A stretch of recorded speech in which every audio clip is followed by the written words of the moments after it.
After flattening the spoon's head, the next step is to bend it so that the head forms a 90-degree angle with the handle.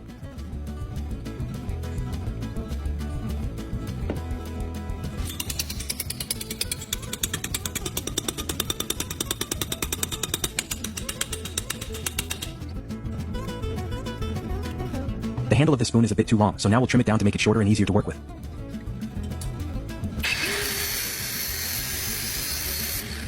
Next, we'll drill a small hole in the handle of the spoon. This will make it easier to screw the spoon onto any surface later.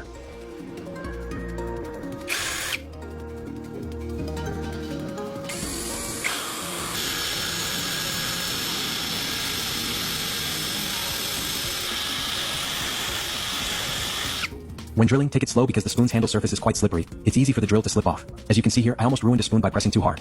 I've got a small piece of wood that measures about 3.5 by 6.5 centimeters. It's a good size to use as the base for our project. You can refer to the dimensions shown on the video screen to cut yours accurately. My goal now is to secure the spoon onto this piece of wood using a screw. This method keeps the spoon firmly in place so it won't move while we continue with the next steps. After that, we'll attach a handle to make it easier to hold and work with. This step makes the whole setup more stable and comfortable to use. I'm going to reuse the handle from a paintbrush since it feels really comfortable to hold. If you think using a paintbrush handle is a bit costly, you can use any alternative material instead, as long as it provides a good grip and feels comfortable in your hand. Normally, there are many different ways to attach the paintbrush handle to the piece of wood. You can use any method you like as long as it's secure. Wood glue, screws, or even wire wrapping will work as long as the handle stays firmly in place and doesn't wobble during use. Since prices are going up and even paintbrushes aren't cheap anymore, I'm just using liquid glue to attach it temporarily for short-term use. That way I can remove and reuse this handle multiple times later. Still, the overall setup looks pretty unique and interesting, doesn't it? On second thought, I'll add 2 screws to make it sturdier. After all, I'm planning to sell this tool for 200 times the price. It's got to be solid and good looking to match its commercial value, right?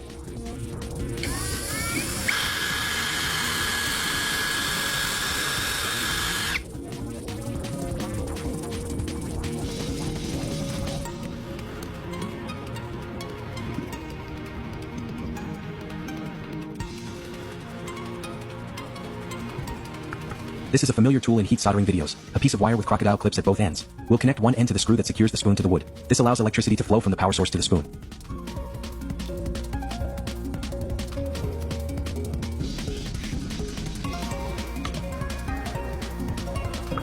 I've been using this piece of fabric as a cleaning rag for a while, but now it's no longer needed. Luckily, the material is thick and sturdy. It was cut from a pair of jeans, so it's perfect. We'll wrap this fabric around the wood, covering the spoon's surface, and secure it with 2 plastic zip ties.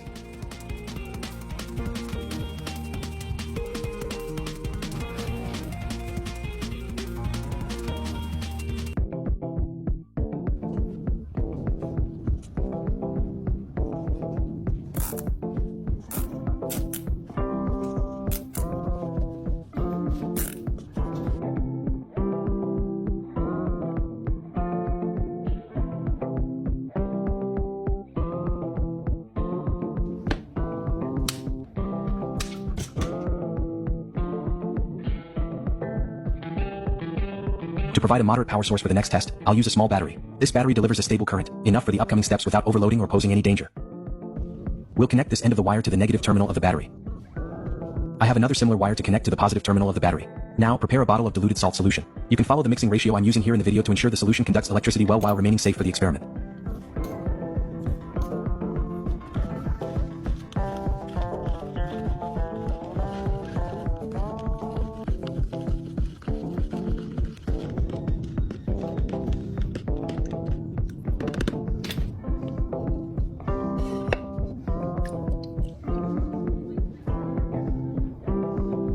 To print a design on the metal mug, we first need to secure a stencil onto its surface. You can place it wherever it looks best, as long as the printed image is centered and clear.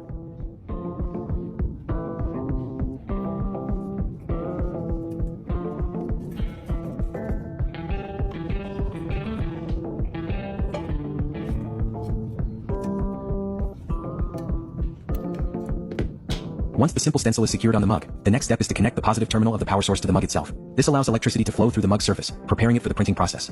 We'll dip the fabric-covered tip into the salt solution, then press it onto the stencil area on the mug. This step helps conduct electricity and transfer the image from the stencil onto the metal surface effectively.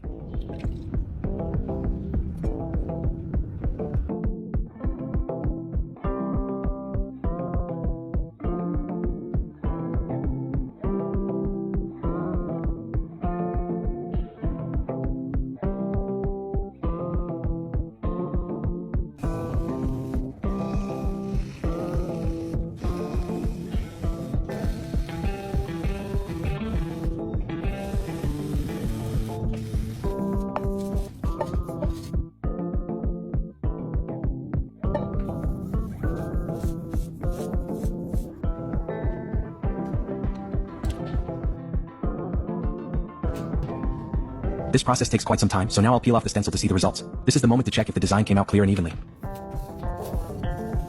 It looks pretty good, doesn't it? Now, let's clean the mug surface to remove any dirt or leftover residues, making the final product look neat and polished.